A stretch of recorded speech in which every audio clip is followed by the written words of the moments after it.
Welcome to Rough Drafts, How God Writes His Love in Our Stories, a podcast that explores the faith journeys of our friends and neighbors in Burns, Tennessee.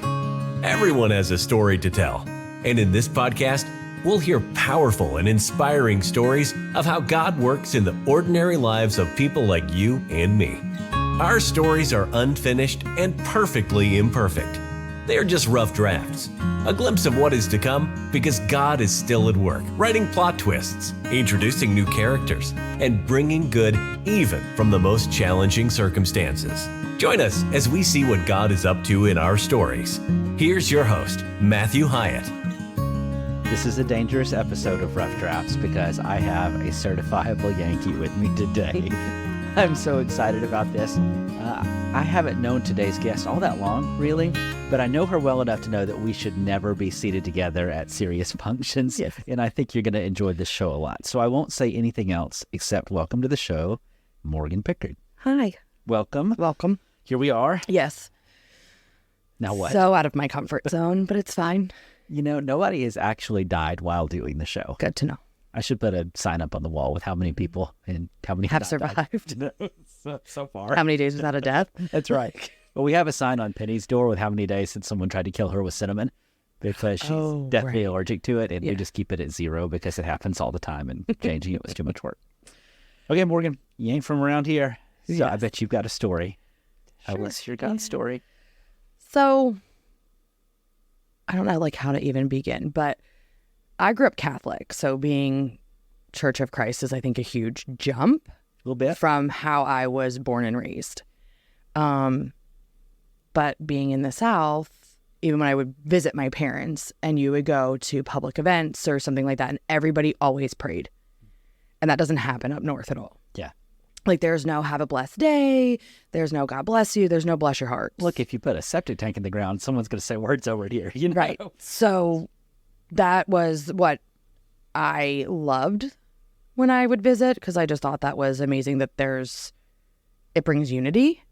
And then when I moved down here, still went to a Catholic church, and it was okay, but I was needing more. Yeah.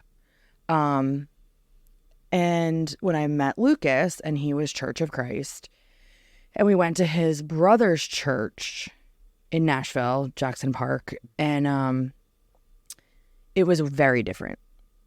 There's no music. It's all a cappella, and it just felt like comforting in a way, because I just got to the point where sit, stand, and kneel and saying the same prayers every Sunday and the same Bible stories every single week, in the year, there's that, they're just slotted that way. I realized I didn't know the Bible at all. Yeah. At all. Very little of it. So being there, it was eye-opening to know that there's a different way to worship, I guess. I mean, you talk about two churches that look different when you walk in on a Sunday.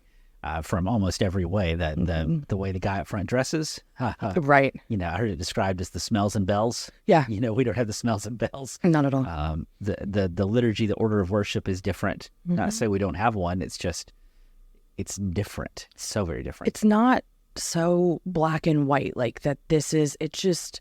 I don't want to say. I don't know how to say it. It's not ritualistic in a way. Because the sit, stand, kneel and all of that stuff. And what's coming for Christmas Mass. What's Easter Mass. It's the 4th week of this and that. And exactly what story you're going to hear. And those are the only stories I knew. Right.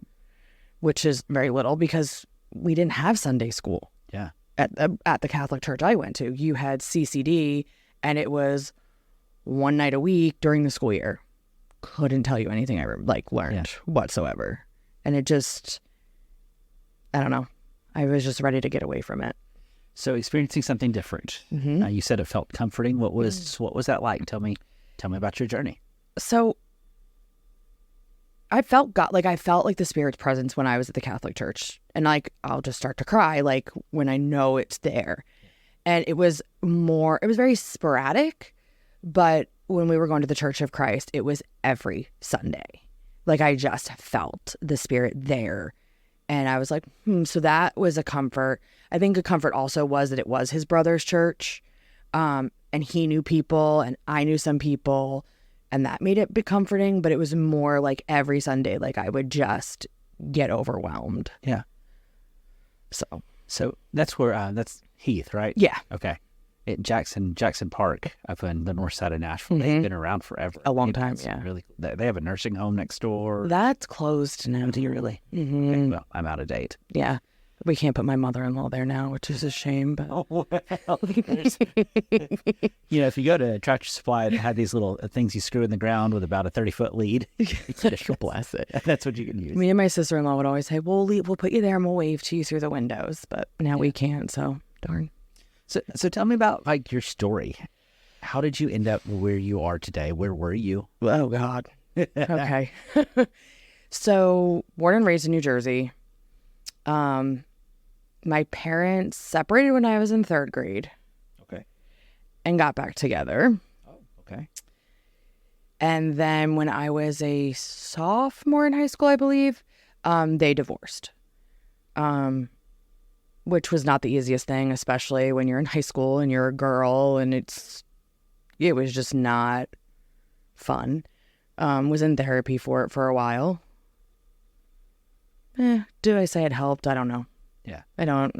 Jury's still out on if that helped me at all. Right. And then,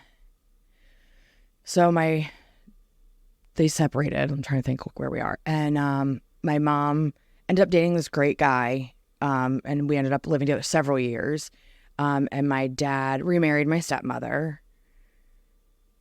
Or married my not remarried. Never mind. Married my stepmom. And my dad and stepmom ended up adopting my sister from China. Which was weird for me because I was 20 years old. Okay. So there's a 20-year age difference between me and my sister. I've always wanted a sibling, but I think I wanted them closer in age than a 20-year age difference. You said getting a sibling once I'm an adult didn't really help. No, that's not kind of what I wanted. But okay, Dad. And that was kind of... That relationship with my dad got very strained very quickly with my sister being adopted. So I didn't talk to my dad for almost 3 years. Oh, wow. Okay. And our relationship now is better than it's honestly ever been in my whole life. My dad and I were never really close. I was always with my mom. My mom's my best friend. She drives me nuts, but I love her. Yeah. But I just didn't want him to treat my sister the way that he treated me. Okay. My dad had very bad anger, like growing up, like short fuse, which I get that from him, which is taking me years to work on as well. But that was a strained relationship for a really, really long time. Mm. So how did you end up in Tennessee? So, this is craziness. So my mom, when I turned 21, decided, roughly around 21, she was going to move to Connecticut because she's always wanted to live in the New England states. Wait, New Jersey didn't count? No, that's not New England. Is it not? No. What is It it? starts at like Massachusetts and up and like Connecticut and New Hampshire and all that. So what do they think New Jersey is?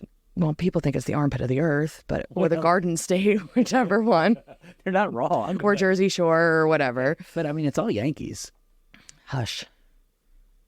Because I'll go Jersey. Luke always says it's fun to watch her go Jersey, but you don't want to be the one she's going Jersey on, like at all. Duly noted. Yeah, so tread lightly. Okay, I'm just scooting back a little bit. You guys can't see this, but how many sharp objects? You got a pocket knife. Okay, there you go.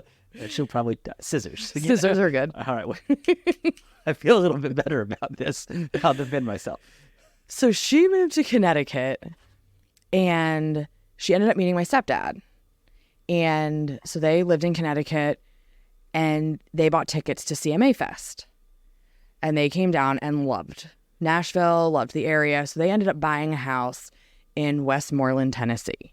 So CMA Fest is how they ended up moving here? Correct, because they loved the area. So I used to work downtown Nashville, and CMA Fest was the reason we all thought about leaving. And that's But yeah. we did go downtown I was at 5th and Union, and we'd go out for lunch that week. We'd always take long lunches, and we'd watch all these people wearing cowboy hats Oh my and cowboy gosh. boots who were Yankees, and Yeah. it was the best people watching. It cringes me now. Like I Yeah. cringe. I'm like, oh, okay, you're a tourist. Mhm. So, and they kept coming down every year for CMA Fest, and they had the house here. And then they eventually did, my stepfather retired, and they did the big move to Westmoreland, Tennessee. Don't move there. It's a very There's nothing there. odd town. Yeah. And then they ended up in Bowling Green. Okay. So in the meantime, I lived with my dad for a little bit, ended up moving to North Jersey for a while. And then where did I go from there? North Jersey. North Jersey. And then I went to Pennsylvania, like around the Scranton area for a boy. Scranton's terrible. Don't go. So was the boy. Yeah, he's, I think maybe in jail. I don't know.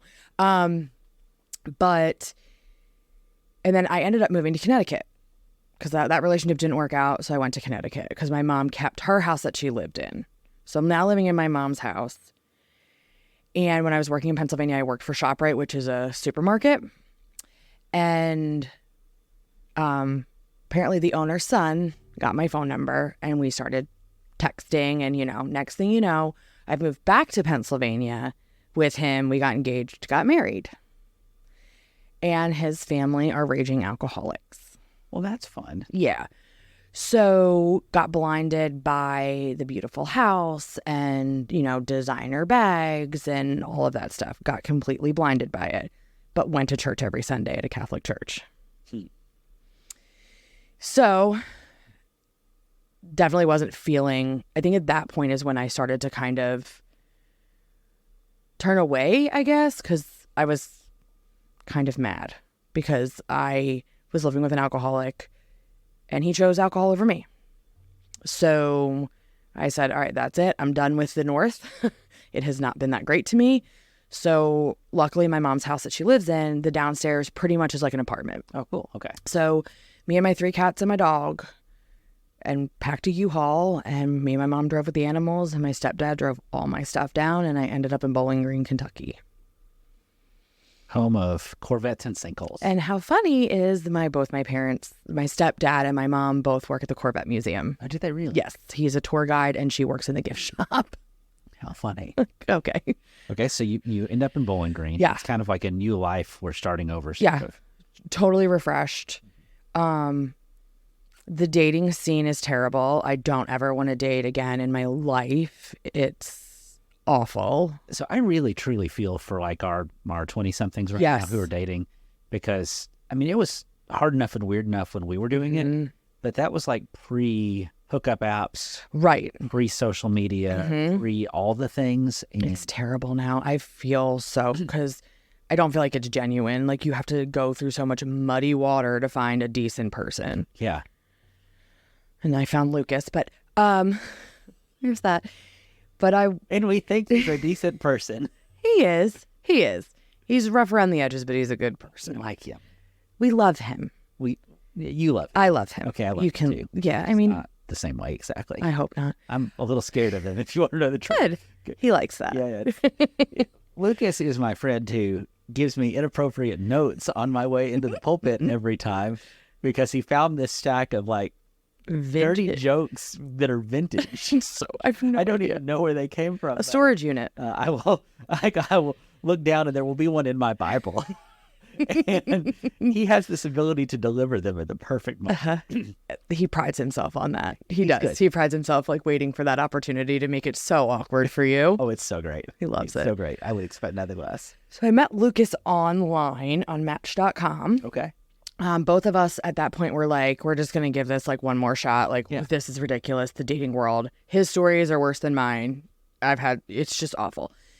And so he sent me this giant, Lucas is very good at, he likes detail. Details matter to him. So I got this huge message in my inbox and I read it and I was like, interesting.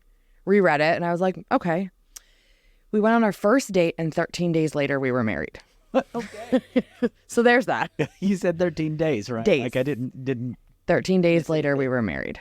We eloped to Gatlinburg. So I'm just going to go ahead and lead with the question that feels like it's the right one. Go ahead. Why? How? Like, how'd you know? I don't know how, but it was different.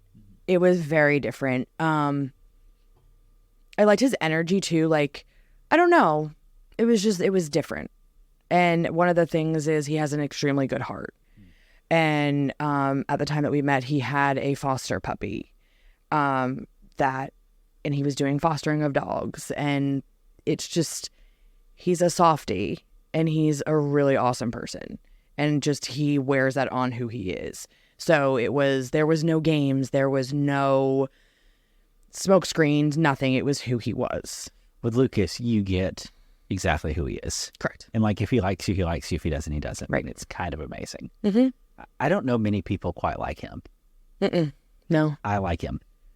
It's recorded forever There you go. on the internet. Yeah. I mean, he's a tough guy and, you know, he's a Marine and he's been through stuff that we'll never understand. You know what I mean? So I wouldn't know what it's like to serve overseas. So that changes a person. So, but he's got an amazing heart. And if you're his friend for life. Mm-hmm. I could see that. Mm-hmm. Loyalty. Very big. Loyalty to the extreme. Mm-hmm. Okay, so what's it like being married to a person that you knew for, how long have you all been together now? 6 years. 6 years. 6 So years. You've made it 6 years past 13 days. Yes. What has that adjustment been like? Because, like, say what you want, y'all didn't know each other. No, we didn't. And that has, I mean, by the grace of God, in all honesty, we've gotten through those 6 years because, you know, you don't know somebody after 13 days. So we were married and learning each other, which is crazy. So, But, it's kind of fun. Like, I'm not saying it's the method I think I would recommend. No. But in the days of arranged marriages, which also not the method I Right. recommend, but in those days, like, people in a lot of places did well because it was, we're making a commitment, we're going to make Correct. this work. Mhm. That was what drove it. And in modern American dating, it's what I feel about you is what drives this. And what I feel about you can change with what I ate last night. Right. So, like, starting with commitment, I think, it wasn't a terrible idea. yeah. I mean, 6 years later and we have a baby and we're the best we've ever been. And it took 6 years of learning each other. Yeah. Because it wasn't a walk in the park just because. Oh, it was a walk in the park. It was Jurassic Park. But Correct. It was It could be yes. Because you're, like you said, you're learning each other. And, you know, we grew up extremely differently. Yeah. He was super conservative. I was not at all. You know, when my parents divorced and my mom took a job that she traveled Monday through Thursday, I had parties at my house. You know, I grew up very different from him. And he calls me a bully, that I was a bully. I was like, I never bullied anybody, but he thinks I was a bully. And he grew up in a town in White Bluff where everybody knew his brothers, everybody knew his grandfather, everybody knew, Like small town USA, and I grew up in suburbia. Yeah. So it was very different. Very different. And now you have a baby. Yeah, which is crazy. It is amazing the feeling when you walk out of the hospital and you're like, wait, you're letting me come Take him this? home. I haven't even passed a test or anything. Like, what? Don't have to get a permit. Right. He was in the NICU for 39 days, and you're supposed to do like this sleep in with them so they know that you can take care of your kid. Yeah. Which I find weird. But anyway, we didn't have to do that. Like the nurses and doctors like, oh, you got this. I'm like, but do we? Yeah.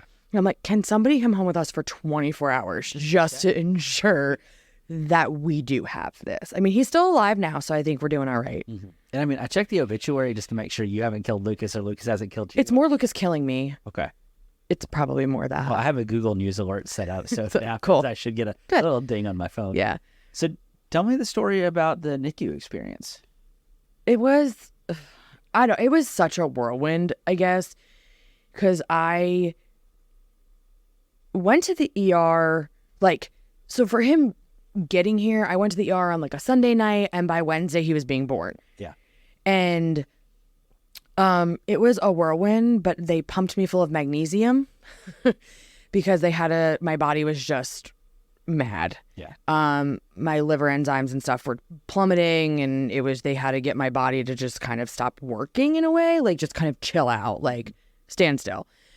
So I think if I didn't have that, I probably would have been hysterical. Yeah.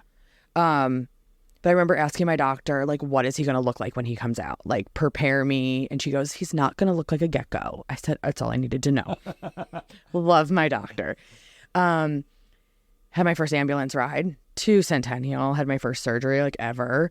But it was a whirlwind, so I don't think I really had time to really, like, take it in a way, until we went home without him. And that's a moment. Mm-hmm. Everybody else is loading up their babies, checking the car seats, driving away at 5 miles an hour. They've got a kid in the car, and you have to go home. Every day for 39 days without him. And that's hard because every day you're pulling up to that hospital, baby's going home. Yeah. Mm-hmm. So what did we do with that?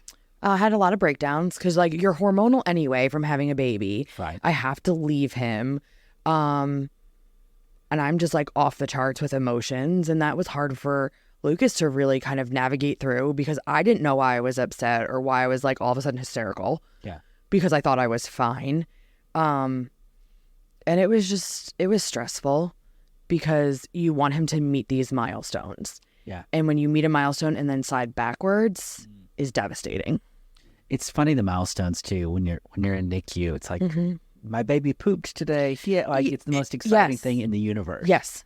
Like his first poop, and it was like, get him off the CPAP machine. Now he's got oxygen in his nose. Let's get him off that. Let's get the feeding tube out. And I just kept in my head he's going to let me know when it's time for him to come home. Yeah. And if I didn't do that, I would have been a disaster because he was driving all of this. Yeah. And after bottles were a very big thing. And they have to take 6 full bottles to be able to come home. Okay. So everybody at church was always asking, how many bottles did he get down today? How many bottles? And having that family, like the church family, rally around you. And like, that was awesome. I really thought there was going to be like a box on the church bulletin that just said number of bottles for Colin today or something. Because everybody was so invested with us, which was awesome. And the minute he took those bottles down, and then, like feeding tubes out and, car seat test. And we got there, we came to church that morning, he came home, and I brought a book. Like, discharges from hospitals take forever. Yeah. Not his. Yeah, here you go. No, it was literally like boom, boom, boom. They were waiting for us to show up. And I was like, I'm not ready for this. It's like hotel checkouts at 11. Right. Knocking on the door again. You're supposed to take forever with this. Yeah. But funny story is that we, when Lucas would scrub in, you have to scrub in every day, and he would leave his wedding band on like the scrub in sink. So after a while, the nurses knew whose ring it was. And one day, a grandmother of one of the babies gives it to the nurse and tells him, tell him, Kelly, that he's known for 20 some years, says you're welcome. We're like, what? Here it was like his girlfriend from 20 years ago. Her daughter, named Morgan, had a baby in the NICU and had the same HELP syndrome that I did and had to deliver C-section. Really? Yeah, it was bizarre. We're like, what? So clearly Lucas is the common link in these stories. Yes. This is all his fault. Yeah, correct. Somehow. Yeah, Okay. somehow. But last time he saw Morgan was, I think, he said when she was 2. And now here she has a baby and like had the same situation that I was in, which we thought was so, like, it blew our minds. So this is, apples and oranges. When Caleb was born, he spent like a day and a half in NICU. But, to first-time parents, it was like, But when we went to the NICU to go, like, see him in the NICU, because he was in the room with us for, 18 hours before they decided to move him. And when we go to the NICU, the lead nurse that day was somebody who'd played soccer with Leslie at Fried-Hardeman. Isn't that crazy? And it was, like, the best thing in the world to see Sarah Benny there. Like, and then there was another nurse that we both had known from Freed, and it was so funny. Even like she said, she saw the Facebook picture of baby Caleb. It's like, oh, I recognize the nurse who delivered, because the tattoo, like, right. Just everybody knew everybody, and it was taking this big, scary, nameless, faceless thing and like humanizing it. We didn't like.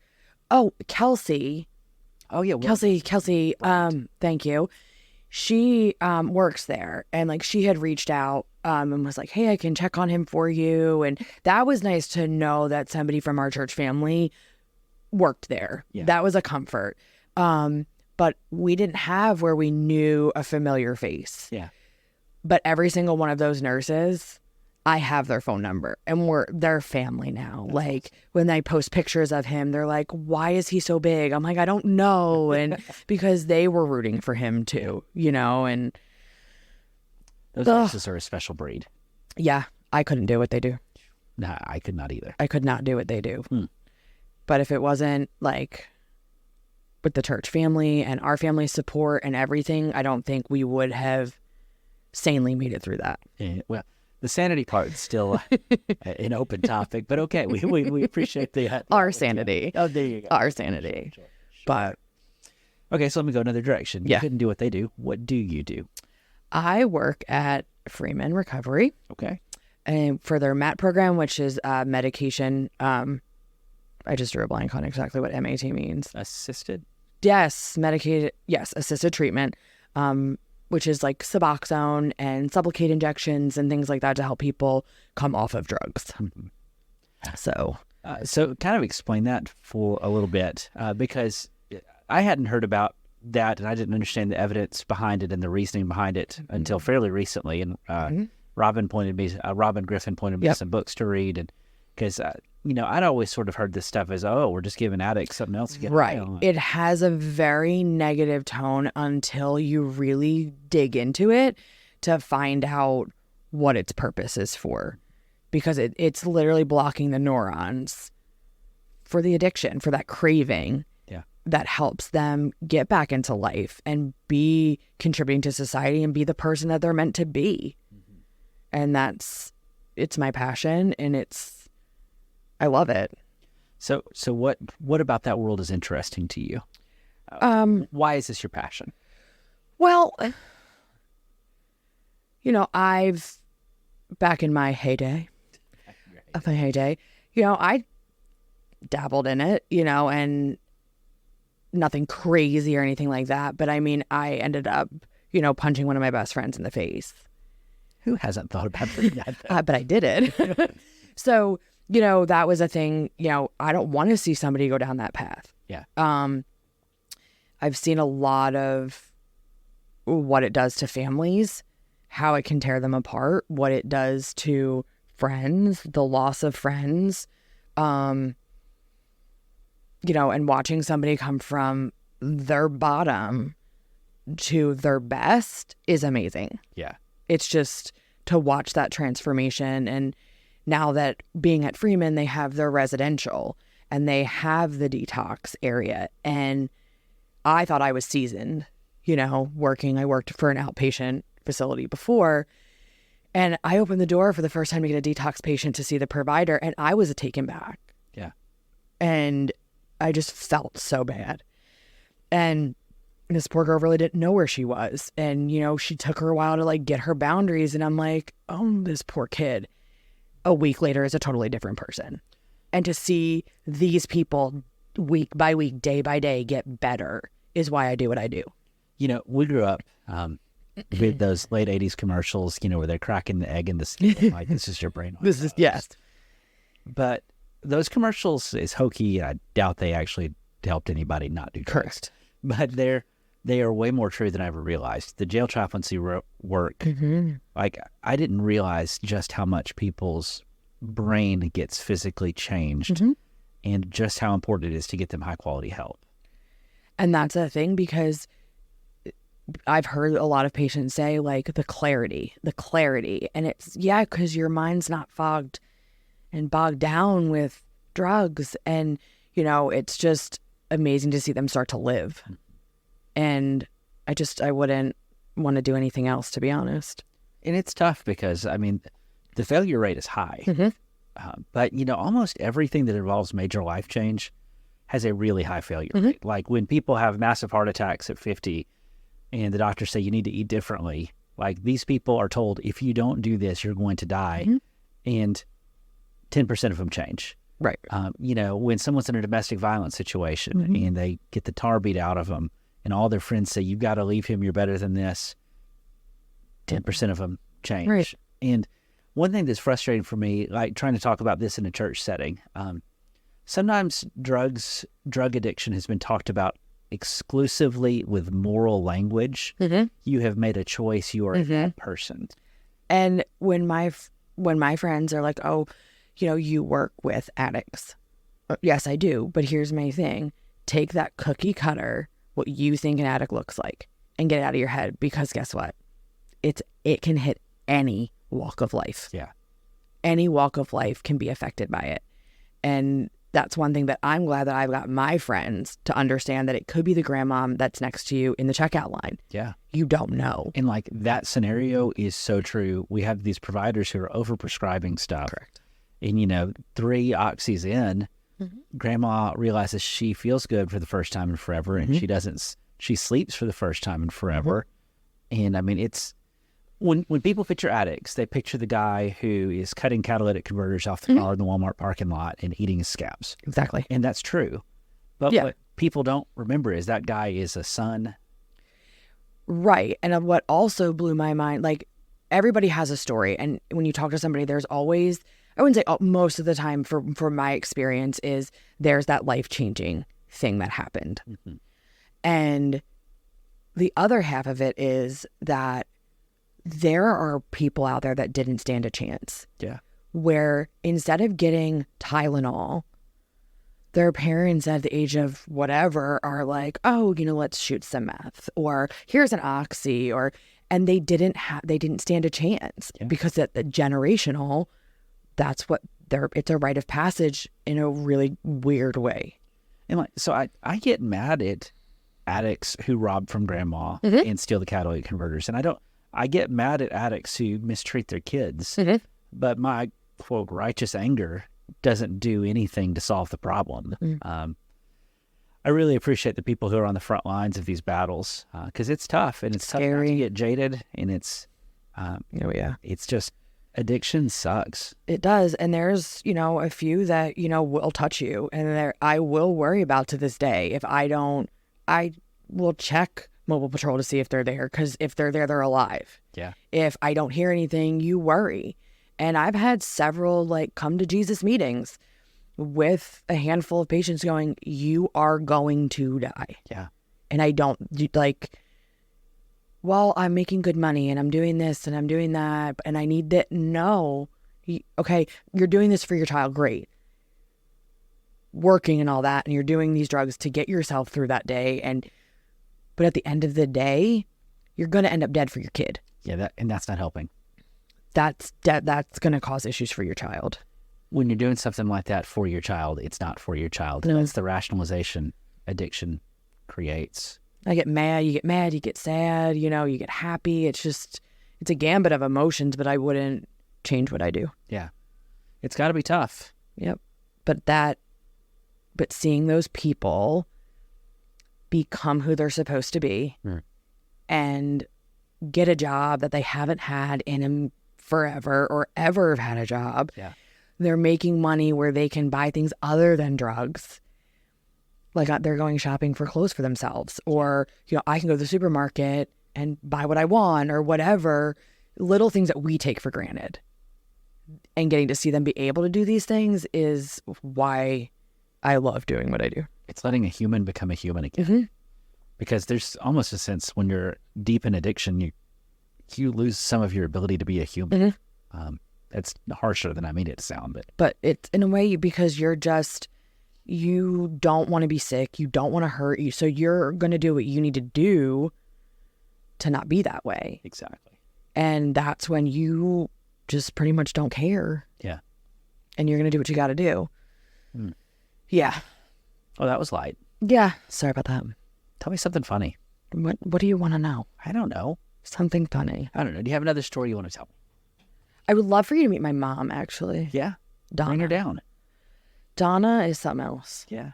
Yeah. She sends me these wonderful text messages, and one that will always live with me is she sends me pictures of the Sam's Club floor cleaner chasing her and I have to let her know that she can walk behind it. Yeah. So those are the text messages I get from my mom. That just makes my days some days, because it's Donna and she's The nuts. floor cleaner is pretty scary. I'm just saying. Yeah, I'm like, you can walk behind it, right? We have a floor cleaner here at church, so you could bring her up here and I could chase you around college ball with it. The scary part is the Sam's Club floor cleaners aren't manned; they're automatic. Auto ones now. Yeah, creepy. I did a funeral not too long ago, and the cemetery had auto little Roomba grass cutters. Luke wants one for the yard. I see how that would be nice. I think it's stupid. They're really expensive though. Yeah, Who needs those when you have a Luke? true. Come on, Luke, get some scissors, cut the grass. Right, he does. He takes care of the yard. It looks good. Well, this has been fun. I hope so. It has been. Thanks for doing this with us. You're welcome. Do you have anything else you want to share today? No. Well, I love when we get to share stories that are just life. Like here's life. And a lot of these episodes, sometimes they're like big and bold and like, I was dying. But most of life is kind of mundane. Yeah, and there's been times like that I've been in some really crummy situations and been angry at God, but I've always continued to talk to him and being like, yeah, I'm mad at you. Yes, I'm not happy. Like, why is this happening? Yeah. And Lucas makes fun of me the way that I pray because I don't change who I am or my language. Yeah. But that's me, and God knows me. Yeah. And You're better off to tell God the truth than lie to him. and I just talk like I would talk to you. Yeah. Sometimes I cuss, but that's Sometimes okay. God needs to just know what you're thinking and what you're feeling. Sometimes I have to get my point across. Have you read the book of Psalms? Because Psalms reads like that, It's just full of this raw passion and emotion. And I think sometimes it gets sanitized when we have our King James, the Lord is my shepherd. Yeah. Really it's, God, where are you, Yeah. And why? Like, why? But I think every bad thing that I've gone through or difficult thing that I've gone through it's always been God's for a reason that God had. And I've never had a job where I felt like I had a purpose. And I think all of it kind of led up to me doing what I do. That's super cool. Yeah. God is good. God is good. Well, Miss Morgan, thank you for your time. And friends, welcome. thank you so much for listening today. You know where you found this show, so I hope that you'll take just a minute or two to maybe leave a rating so people won't think it's totally weird. Maybe like these people aren't hostages. They came here of their own free will. Help clear that up with the police. We'd appreciate that too. Until next time, I can't wait to hear what God's up to in your story. Thanks for listening to Rough Drafts. Be sure to subscribe so you don't miss a single episode. While you are at it, help us spread the word by leaving a rating and review. Until next time, let's keep looking for how God writes his love into our stories.